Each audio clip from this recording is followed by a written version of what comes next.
Welcome to the Sencast. My name is Dale Pickles, Managing Director of B Squared and the host of the Sencast.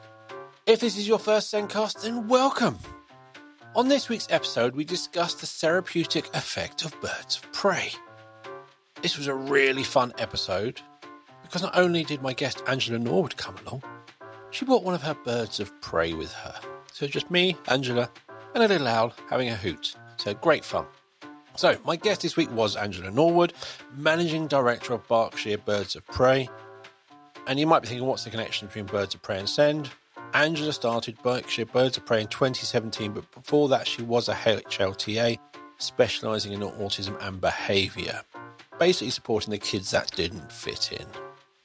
The Sencast is created and produced by us here at B Squared, and everyone knows we help schools to show the small steps of progress that pupils with SEND make. And we do this for a wide range of abilities and ages. But we also have our Autism Progress Framework. This is based on certs and helps build a profile of how an individual's autism impacts them. And it looks at communication, social interaction, emotional regulation and flexibility of thought. Visit the B Square website or click on the meeting link in the show notes to book a meeting with me to take you through autism progress and our assessment software. Now, let's get on with that podcast.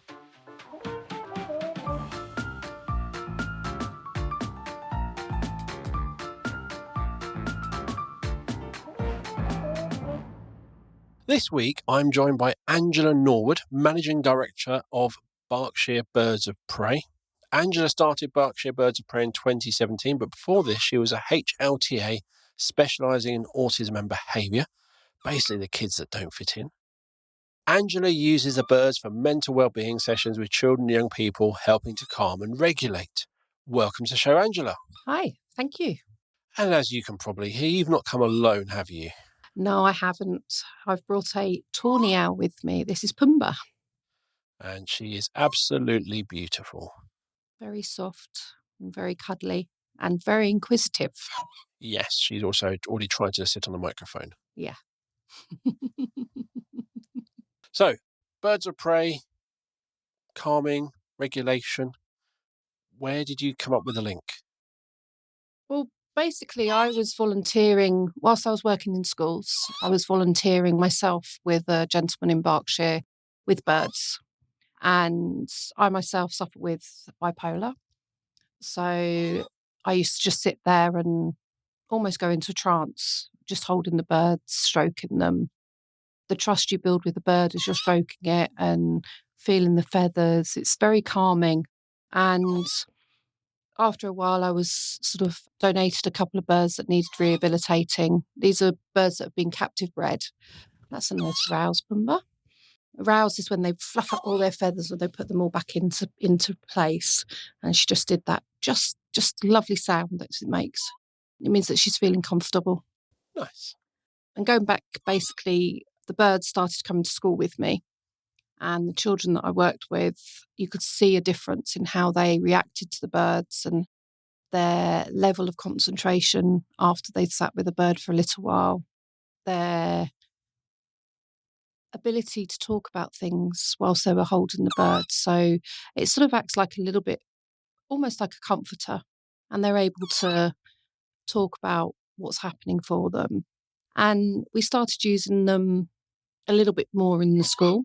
And we realised that for certain children, not only did it help them regulate, but it also helped them to work out body language, especially if you were working with a neurodivergent child who doesn't understand body language or doesn't understand about not touching or own space, personal space, things like that. And they'd start working with a bird. And depending on which child it was, depends on which bird I took. We've got a barn owl that if you move too quickly, her body language, she fluffs up and she sort of can hiss at you. And we'd ask the question, oh, why do you think she's doing that?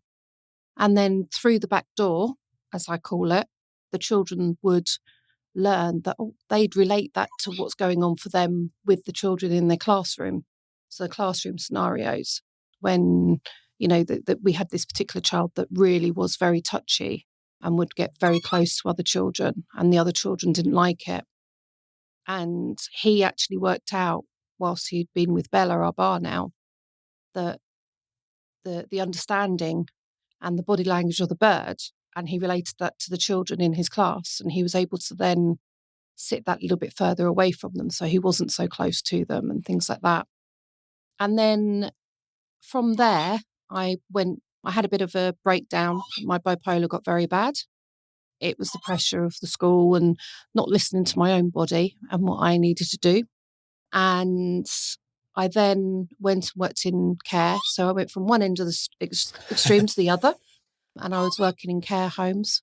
And again, we noticed, I'd take the birds with me sometimes, and the residents absolutely loved seeing the birds, and the birds enjoyed that interaction with the residents. I wouldn't do it if the birds didn't enjoy it. And it became very clear that it was becoming more than just a little hobby that I had. And then I decided to go full time working with the birds. And we do so much with them. The birds really enjoy the interaction. They like having the time being held and looked at and stroked. If we have birds that don't enjoy it, I find them homes where they're more comfortable, because the birds tell us their body language changes when they're not happy. They become agitated. They start flapping and jumping off the perches or the manglers that we've got, and they'll start sort of nipping and things like that and making noises that aren't so comforting as Pumba's making right now. Lovely, lovely. I'm literally, you said earlier about being mesmerised. I am just sitting here listening to you talking, but very much listening, but just watching her. Yeah. If you're just listening to the podcast, and we have got the video out, the video's gone well, then you can just watch her sitting there quite happily, doing her own thing on both cameras, loving life. Yes, they do, and they live a lot longer in captivity. That's it. I've heard that. They can. I mean, Pumba in the wilds, barn owls and tawny owls, sadly, in the UK, they're not living very long. The average is only 3 to 5 years in the wild. This is because their habitats are being taken away. We're building so many houses and so many different things on their land where they would be. It's also down to the fact that people use rat poison and mouse poison in their gardens and slug pellets. And again, the birds eat the rats and the mice and the slugs. And if they've eaten the poison, then that poison is inside the rats and the mice and the slugs. And then these guys come down, they eat the rats and the mice and slugs, and then they get poisoned. And sadly, we get owls brought to us on a regular basis that have been poisoned, and I have to take them and have them put down because there's not a cure for it, unfortunately. So, we do a lot of talking about that when we go to schools and trying to encourage the children to speak to their parents about not using those things. You were down here at our offices for a site-wide fun day. You brought loads of the birds with you. Yeah. I think there you said is it 2 mice with poison? Yep. So 2 mice could actually kill Pumba and Bella the barn owl. So it's not a lot of rat poison is needed. No, not a lot at all. The problem is that pest controllers, they do a fantastic job. I'm not saying that they don't, but there is a time they say that the rats and the mice, they go down back into the holes and they die in their holes. In some cases, that might be true, but we're finding that the numbers of poisoned owls that we get coming into us is going up because of the fact of the poisoning. So, I can't say for definite that is 100% correct. All I know is that a barn owl in particular will take 1,000 rodents in a year. And if they've got young and they take one of those poisoned mice back to their young and feed it to their young, those young are dead. So if that barn owl's had a clutch of 4 to 8 babies, the potential is that could kill all of the babies in one hit, which, if we all put owl boxes up and encouraged owls in our area, even around here in built up areas, there are still owls. And if we encourage them, the rats and the mice that we do have a problem with, and they are a major problem, would reduce significantly, especially with kestrels as well. Sparrowhawks will eat them. there's lots of other animals that, birds and things that will eat them as well. So it's something that we try very hard to get across as part of what we do. When we go into specialist schools, so we currently are in Littledown School in Slough, we go there, we work with young people there that can't access mainstream school for whatever reason. Some of them are traumatised. And we take the birds in and you see the children calm, they sit with the birds, they love seeing the birds and holding them. We even fly them in the hall with them. And the atmosphere within the school with the staff, with the children, it's very, very calming all over. We also go to Arborvale School in Slough. We're there once a week and we go into all the children there, including the children that are in PMLD, which is severely disabled children and some young adults that their life expectancy isn't as good as everybody's. And we get reactions from them. So some of them are in wheelchairs and they're non-verbal, and we'll get giggles out of them. We'll get them others which are needing to stretch. We'll put the birds on the floor. So I've got a European eagle owl, which is about, I don't know how many feet, about 2 foot tall, wingspan of 5 foot. And I pop him on the floor and the children actually reach over to stroke him. And there's been some that the physios have said that they've not been able to get them to reach over for anything. And we go in and they'll stretch right over to reach and stroke the birds. So it is very magical. And I feel very blessed to be able to do it. When we go to care homes, we work with a lot of dementia and you get the glisten back in their eyes.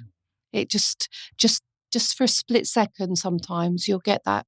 They go very dull and grey and then you get that little glint that they have and they come back, not for long. But we had a gentleman that we were at Bracknell Day Centre and he hadn't spoken for 2 years and he turned around, went home that evening, said to his wife, "Cup of tea, love." And she thought there was a burglar in the house. She absolutely petrified her. She had a really, really, really bad shock because she honestly didn't realise it was her husband that said it. And then he's carried on, not full sentences, but she's able to get a conversation, yes and no answers. And he might say a couple of other words. But for 2 years, he didn't speak.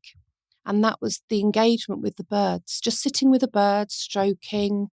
Somehow, I don't know how, but it reconnected him with the bird, with his brain and reconnected something. And he was able to engage better. He still goes to the day centre even now. And he's still chatting, just a few little one-liners and things like that. But when we got a little card from the lady just saying about it, and myself and my mum burst into tears and was just absolutely blown away that we're able to do things like that with the birds and make a difference. So yeah, very special. There is something about, you go to zoos and have the birds of prey and everyone loves it. Everyone absolutely loves these animals. They are beautiful, they are majestic, they are so amazing to watch. And you have various experiences. And there is very much, I did it at Centre Parks recently with my family, and there's a group of families there, young kids bouncing around. And then when they literally say, all right, because the birds are coming, you need to be calm. And all the kids stop. Not because an adult's told them to, not because they need to, because they're told to. Why? Because I said so. But because this bird needs you. And there's something about wanting to access and kind of spend time with the birds, and actually you have to change to make that it's not coming from a human. No. It's not a human telling you to be quiet. It's a bird. Yep. And you want to spend time with that bird. And as you said, because you can't use words, they use their body language to let you know exactly what they're thinking. And you can learn that quite quickly. And immediately it tells you okay, I need to change how to respond. But it's that big difference of not doing what someone's telling you because you want to do something. This is what you need to do. Yeah, completely. And, there's lots of other ways of doing animal therapy and things like that. And, some people use the dogs, some people use horses. But we find that birds have a lot different approach. I don't know what it is, but when we take the birds into different places, I don't know whether it's the fact that we see dogs and we see horses and we see guinea pigs and things like that in our lives, where birds are so elusive and you don't see barn owls and kestrels and hawks and things like that. And I just think because they're so elusive and everybody wants to see them, and you can never get close to them or see them up close and feel the feathers. And for me, we're not damaging the birds by stroking their feathers. Some falconers will say that it can put bad oils onto them, so our hands are mucky. And yes, it can. You can take off their natural oils as well. But my birds aren't hurt. They're not injured. They're not constantly pruning and cleaning themselves. They're very happy and content. And yes, they don't look as immaculate as some of the birds that you would see at a falconry centre maybe. But some of that isn't down to the hands. It's because they've put new feathers in for them. So sometimes they'll break their tail feathers and falconers will imp the feathers, which is, to me, I don't like it because you take an old feather that they've lost. So birds will naturally throw feathers every year and grow new ones. And if their feathers are in good condition when they throw them, some falconers will keep them so that if they lose a feather and they're going out and they're on display, they'll then glue the old feather that was good to the feather that's broken. And it's called imping. It's a bit more difficult than I'm explaining, but it's not just going with your Pritt stick. No, not quite. 5-minute There's craft. needles and there's other bits that go into it, but it also means that you've got to generally tie the bird. So you cast on the bird, so you put a towel or a special piece of equipment on them so they can't flap around while you're trying to do it. And for me, my birds aren't perfect, but we're not. And if you look at birds in the sky, they're not. And I think it's really important that when I'm working with some of the kids that we work with and adults, that they realise that not everything is perfect, because I think we're all so hard on ourselves about being perfect. Yes. And, the stigma is all the pop stars and everything, their bodies, their image, everything is so perfect that we put ourselves in that boat, and then we become unable to achieve those things, and that's when we get ill, and that's when we the self-harm comes in, the mental wellness comes in. So again, when we go into schools and we say to them, well, they're not perfect, or they've got a little broken talon, or they've got broken tail feather, it's okay, they can still fly, they can still do all the things that the other birds can do. I mean, we have a small Indian scops owl called Toodles, and she's actually disabled. And if she'd been with other falconers, they probably would have had her put down because of this. She's got a bent beak and her feathers don't go very neat into each other. So she feels the cold. It's like having a hole in your jumper. So she lives in the house with us and she flies around and causes mayhem.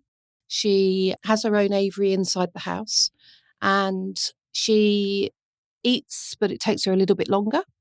But she still eats. We can't take her out if it's really cold because obviously she'll feel the cold too much. But she's fine. She's loving life. And again, when we go to schools and we're talking to some of the kids that we're talking to, and they're feeling insecure about how they look or the fact that they can't do things quite as quickly as somebody else, we just say, well, okay, well, Toodles can't eat very quickly. Takes her a little bit longer, but she does everything that all the others do. If it takes you longer, it's okay. You just you just keep going. And we talk about that sort of stuff a lot. And again, you see that the children sort of ruffle their feathers. We've got a little owl called Luke Skywalker, again, a UK bird. And he flies in the daytime because he's got yellow eyes. And when he's out, he's only very small, but they have been known to eat rats and they'll eat other birds and things like that. And we go to schools and we're doing a drawing and there'll be a picture of their family. and there'll be this tiny little dot on the page, and mum will be a giant, dad will be a giant, the brother, the sister, they're all giants, and there's this little tiny dot. Oh, who's that? Oh, it's me. It's like, well, why are you so small? Because I am. And then we talked to them about Luke and why Luke Skywalker is called Luke Skywalker from Star Wars, and how amazing Luke in Star Wars is, and how brave he is. And you can see them sitting there, and they're growing. They're becoming, they're realizing that just because they're little, it doesn't mean that they can't do things. And by the end of our session, we asked them to draw another picture, and they are giants. They're bigger than their brothers and their sisters and their mum and their dad. And it's just, again, it's just really special to be able to sort of go in and help people to feel more confident. And the whole time, they're holding the birds, they're stroking the birds, they're looking at them, they're understanding them, sometimes even flying them. We get a lot of kids that are very, very scared at first when we go in and start working with them with the birds. And we'll be there. Some schools we're only there for half an hour to an hour. Some schools we're in there all day. But we'll always encourage the children to hold, to stroke, to feel the feathers. We start off, if they've got phobias, we'll just get a feather out we've got lots of feathers that we take with us, and we'll put that over their hands, over their feet. Now Pumba's decided she wants to go to sleep. That's a nice bit of body language there. Yeah. That's how comfortable I am in this situation. Yeah. I'm just going to... Do you ever find yourself, if you have a cat and it's on your lap and it falls asleep, you can't move, it's law? Absolutely. Same with owls? Yeah. She's quite good, actually. She's quite happy to sit upright. But my bar now, if I have her in, she'll actually lay across my legs and fall asleep on my legs. Face down? Face down. Face down. She'll just snuggle in and lie down. Our European eagle owl, by the end of a day when we've been working, he'll snuggle into you, and he'll really cuddle up. And when you try and move, he'll sort of look at you with this look of absolute disgust. So, and he'll be quite happy to sit on you for the duration, and he'll lean in. He actually leans in and he'll drop his back wing, so it comes round the back of you. So you are literally almost cuddled back. So yeah. Love it. But again, there's so many little things that with humans, especially in school, you've got two children who aren't really sure of themselves. You're trying to deal with the relationships and all that, you're trying to build these skills. Whereas in reality, you've got an owl who's like, I'm an owl. I know what I'm doing. Yep. I'm happy. I'll still be an owl. You come do you. Yep. And I'll let you know if I don't like it. Yep. And also, I'm not going to hold it against you. They don't. I mean, obviously, if a child came up or anybody, in fact, came up and started really poking them hard or grab hold of their wing or something like that, they would remember. But generally, if you make a loud noise or you come in and you're really bubbly, they'll look at you and they'll make it known that they're not happy with the quick movement that you're making, things like that, because their eyesight up close isn't very good. They see really well long distance, but up close they can't see very well at all because they have got tubular eyes, like binoculars basically. So they see things long distance amazing, but anything up close it's quite blurry. And so when people come in and they're moving their arms around or they're jumping around or they're loud voiced or very excited, the birds sort of will either go very long and thin and sort of give them the look, or they might even click the beak, possibly hiss, and people pick up very quickly, oh, that's not how I expect you to look. They always expect them to look fat and fluffy. So like she does right now.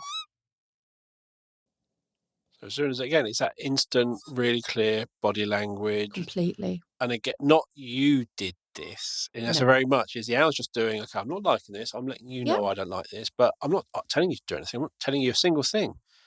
But in reality, if you want to kind of be friends, you've got to kind of listen to me.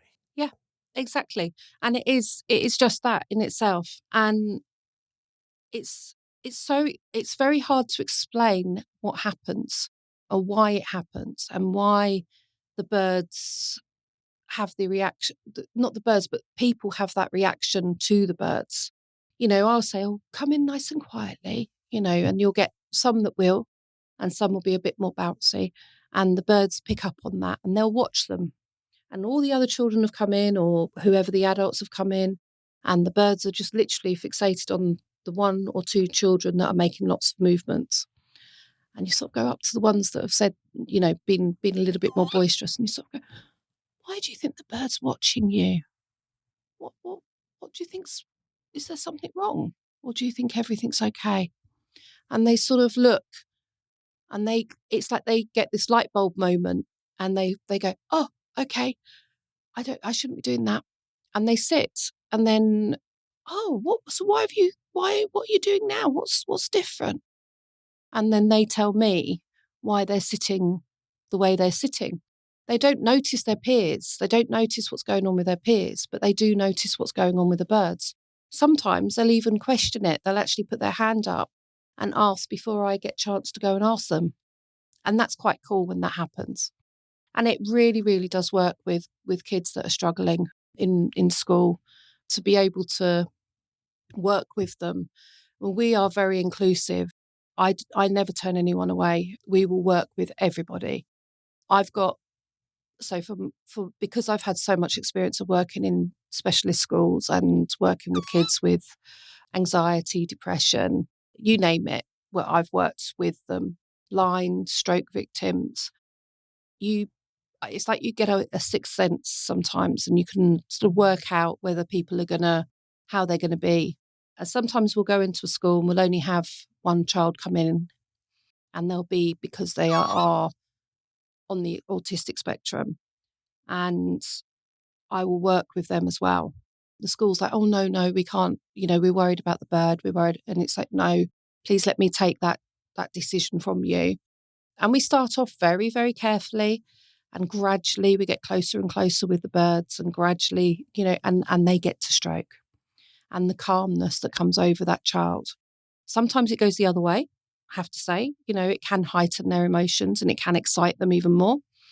But generally, if that happens, they show us that the child you can see the triggers are coming. Yeah. And then I'm able to move the bird away, or the child moves away themselves, which is really special when you see a child actually that has autism is able to actually take that step and go and move and sort of say, yeah, I've had enough now, and move away.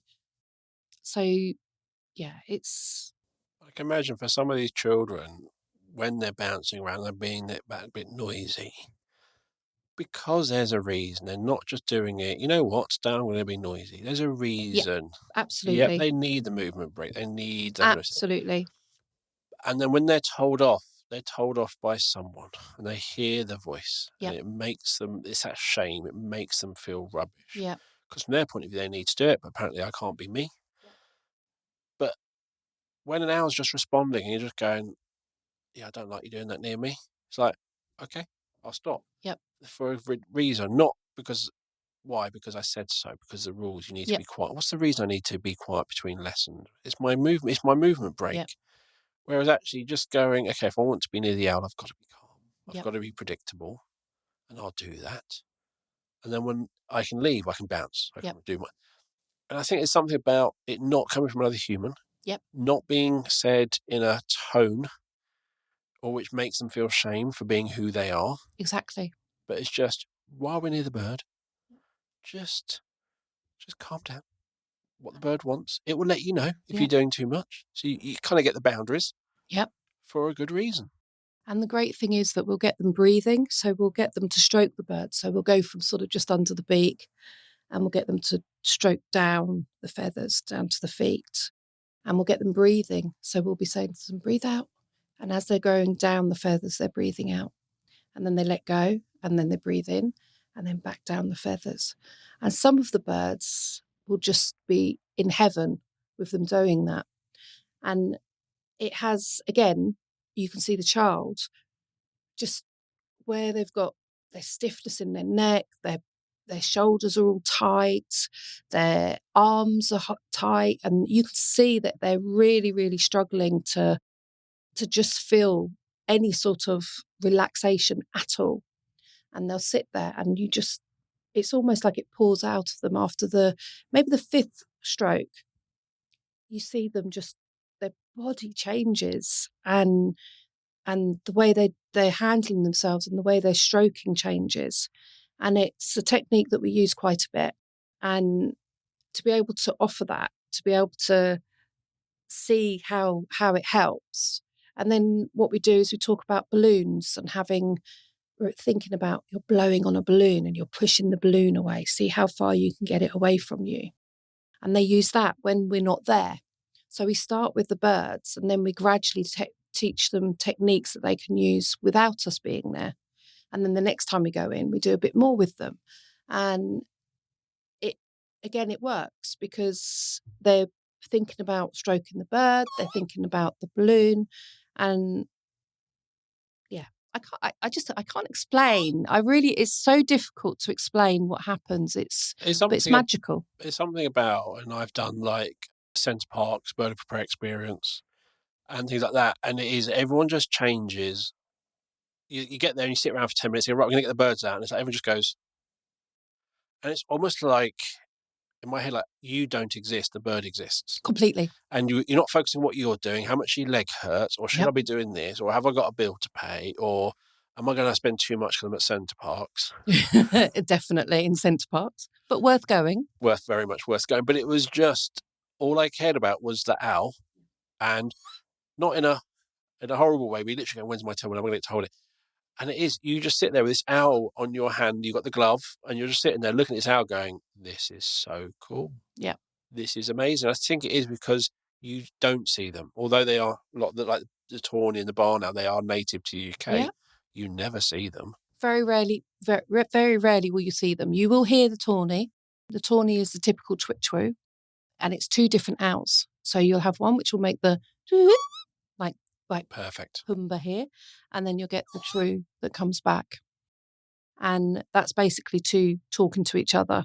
It's either to do with if it gets very, very loud, it's sort of, this is my territory, stay out. And they also talk to each other when they want, the time of year for mating. And we have a male that comes and visits us and sits on top of Pumba's aviary quite frequently, and they talk to each other. She's quite loud when she needs to be. So look at her. She's almost asleep again. I think the barn owls are the lower pitched. Is that right? Barn owls they have a screech. It's more like the sound of you putting deodorant on. It's that hissing sort of sound.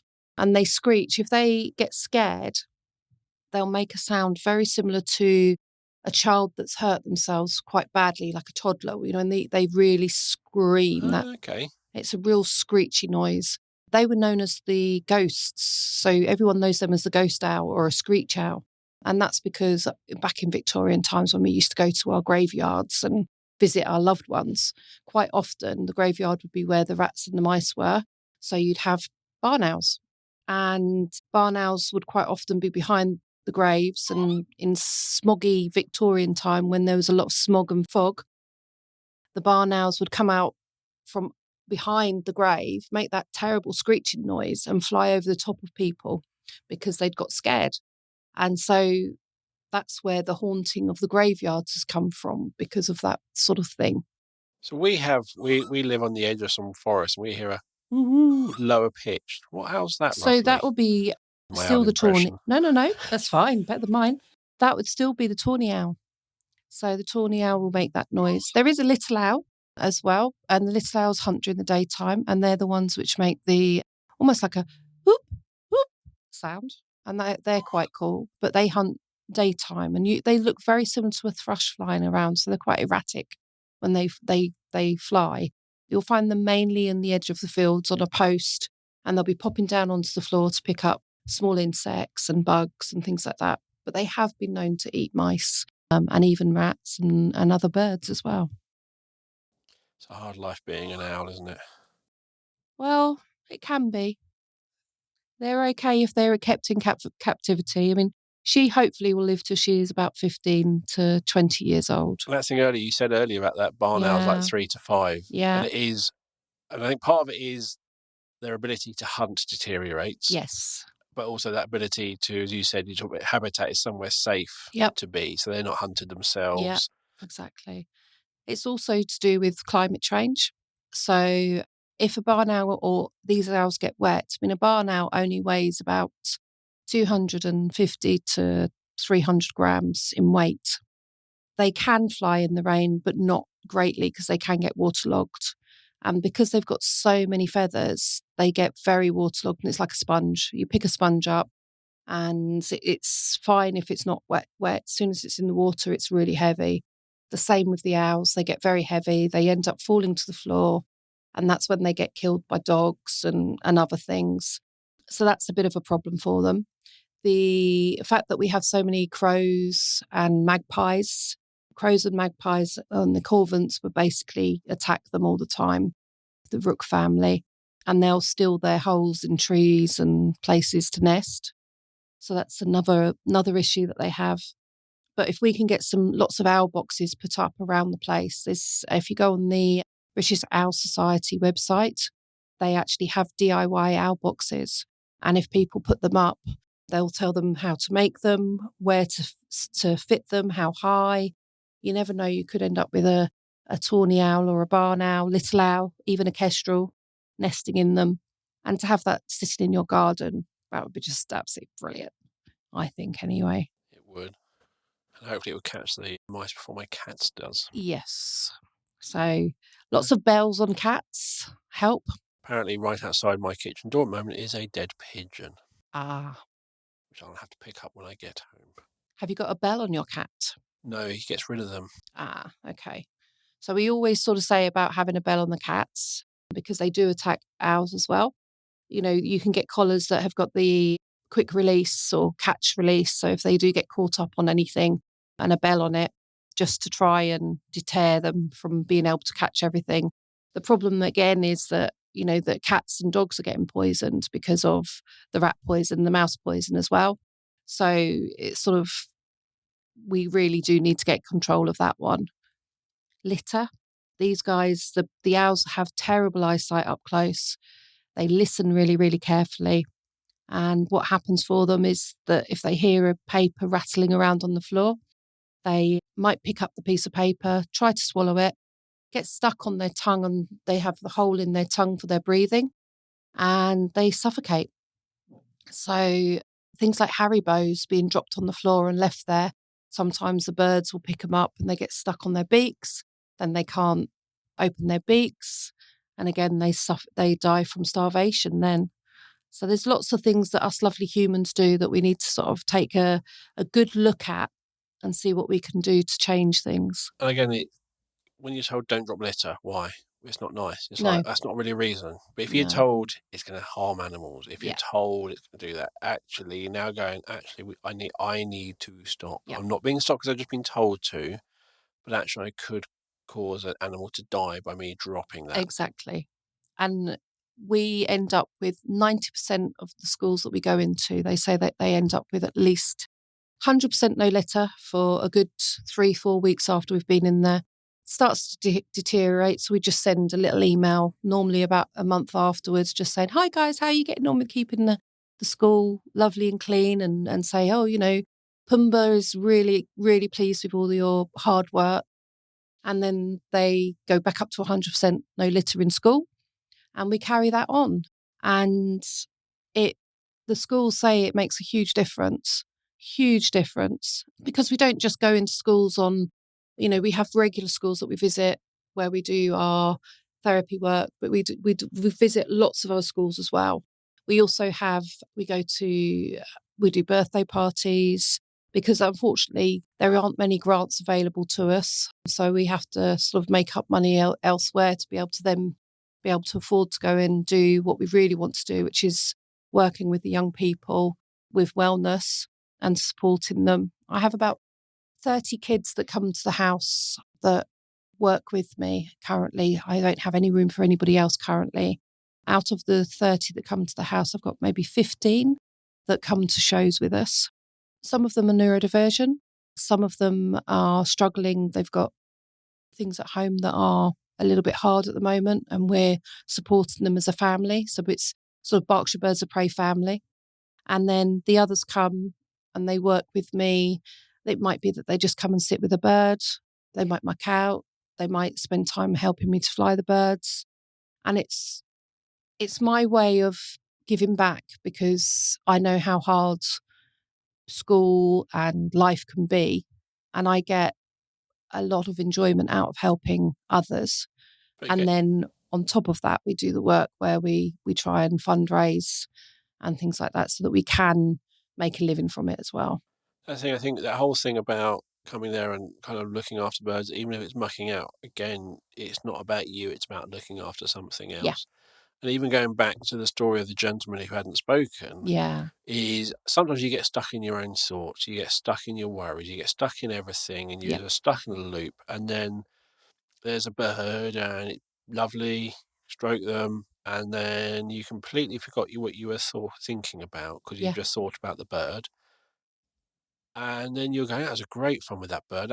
And you just completely forgot not obviously it's not going to get rid of every worry in your head, but it very much can be a release. Yes. From all your worries that you've got in your head that are going on, to actually, you know what, I'm going to look after this bird. I'm going to talk to this bird. Yep. I'm just going to spend time here, and that's my responsibility. That's what I'm doing, and that becomes your world for those moments. Yeah. And it can cause, I mean, when we do so we do corporate events and things like that, and we do wellness days. And we've been at wellness days where we've been in the woods, walking through the woods with, and the people have all had a bird each, and they're just walking in the woods and they're taking in what they can hear and the sounds. No one's talking, and they're just back in nature. And some of these people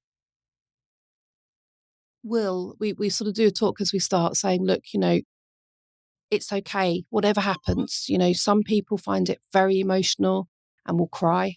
Some people find that it makes them laugh. People deal with things differently, and grief and things like that can people can deal with in lots of different ways. And we find that when we do that, I've had 15 people going out into the woods, and then we'll find somewhere and we'll sit on logs, different areas, and they just sit with a bird, and I'll go and check on them every so often. And we've had people that have been high-end surgeons, heart surgeons, that have poo-pooed the whole thing.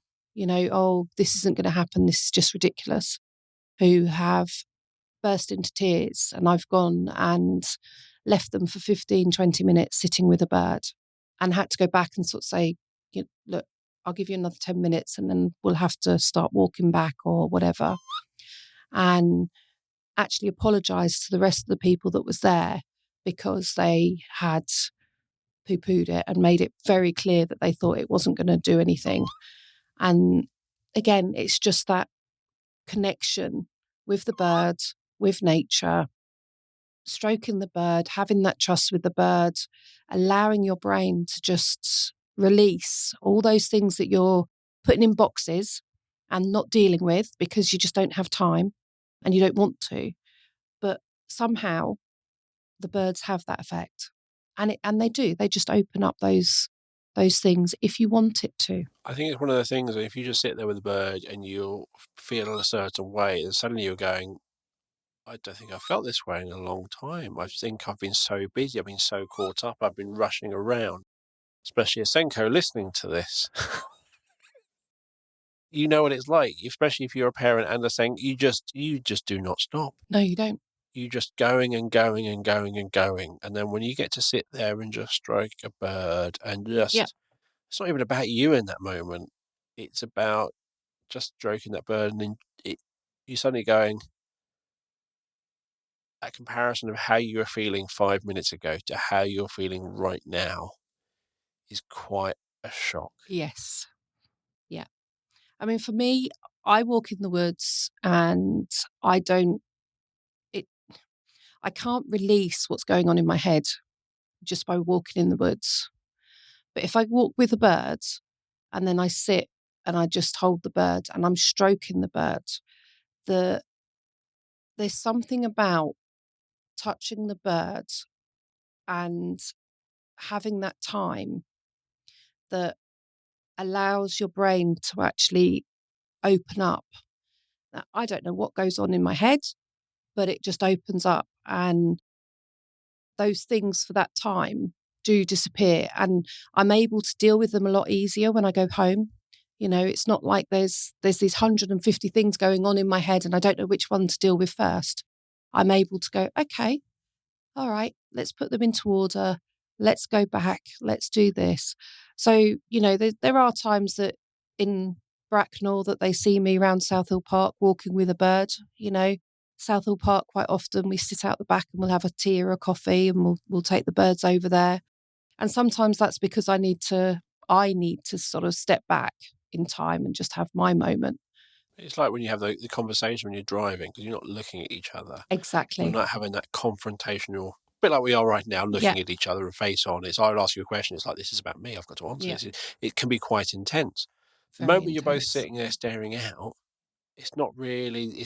And again, when you're with the bird, it's not about me. No. And you just disappear. Yeah. And there are some times that we get some, quite intense disclosures, safeguarding issues and bits and pieces that come forward. And within the schools, we actually go to Brackenhow mainstream school and we work there. We got a grant from Bracknell Town Council and we've been able to use that to go into that school. And we've been going in there sort of every other week and working with the different groups, but sometimes the same children. And some of them that we're working with, some of the things that has occurred or come through, it's quite hard on us, let alone on them. But again, it's that release that they're able to have and they get it from the birds, and it's a pleasure to be able to do that. So there's nothing boring about my job. No, absolutely not. You sit here and you're sort of, you can't help yourself just go into like a lull, can you? And I'm sitting here just going, I'm not talking much, but I don't care. Yeah. And you're talking, it's great fun, but I've got something amazing to watch, which is a real privilege. And again, this is how I'm feeling right now. And I'll walk out this room. My phone's been buzzing as we've been in here. I've got a load of emails. I've got a load of other stuff to do after this. And it'll kind of hit me as I walk out. I've got all this to get on with. And it's like, okay, that was a really nice feeling. It was a nice 50 odd minutes we spent recording. And it starts setting a bar of that's how I want to feel. Yeah. And again, with the children. Yep. This was a great feeling. I don't feel like that at home. Why not? Yep. Or maybe not yours. They start sharing. And they will disclose because actually this is how I want to feel. This is how I want to be. I'm happy. It is very, very special. And we'd like to do more. We'd like to do a lot more. Our dream for the Berkshire Birds of Prey CIC is to have some land, preferably with some trees if possible, where we could do some pond dipping, we can do some forest schools, where we can use the birds and fly them as well. But we want it to be enclosed and safe so that we can invite people rather than it being open to the public, so that, we can do a lot more work on site. But financially, at the moment, we're not in a position to do that. We don't have any funds to sort of be able to offer that. And we're also struggling with grants. I've got severe dyslexia, so my reading and writing ability is very, very small. My sister is trying to help as much as she can. She's a school teacher by trade. And some of this, because it's a CIC, you might have 16 or 17 pages before you get to the point where they go, if you're a CIC, you can't apply, or the areas that you can apply for. So it can be very time consuming to apply for grants and things. And so if anyone out there wants to give us a helping hand, we'd appreciate it. And if there's any land anywhere, we'd definitely appreciate that one as well. Preferably not too far away from Bracknell, and that's half the problem. It's so expensive. But, we would love to be able to offer that and be able to help more children, because they reckon 1 in 3 now in secondary, in primary and secondary actually, are struggling with some sort of mental well-being, not necessarily mental health, but their mental well-being. And if that is the case, by the time they get to secondary school and they haven't had the support with their mental well-being, it will be, it could be then become a mental health issue.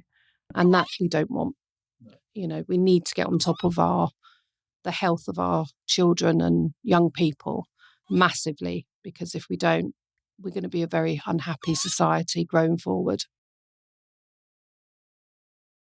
And with that, I'm going to wrap it up. So thank you for coming on the show today. As always, I've got some links so you can find out more about Berkshire Birds of Prey and follow them on social media and hopefully help them. And as always, you'll find the show notes wherever you listen to the podcast or on our website. So thank you for listening to our show. If you haven't followed us on social media already, you will follow us on Twitter, Facebook, Instagram, TikTok, and Blue Sky. Lots of different ones. Generally, just search for Sendcast and you'll find us. The Sendcast is created and produced by us here at B Squared, and we help to show the small steps of progress pupils with SEND make. But do you know about Autism Progress? This is our framework for helping to profile pupils' autism and how it impacts them. Because if you've met one autistic person, you've met one autistic person. It's based on certs and looks at communication, social interaction, emotional regulation, and flexible thinking. And Autism Progress also includes a wide range of strategies to help support the pupils. Visit the B Square website or click on the meeting link in the show notes to book a meeting with me to take you through our assessment software and how it can help you. So thank you for listening. We'll be back with another episode of the Sendcast very soon. It's goodbye from me. Goodbye from me and Pumba.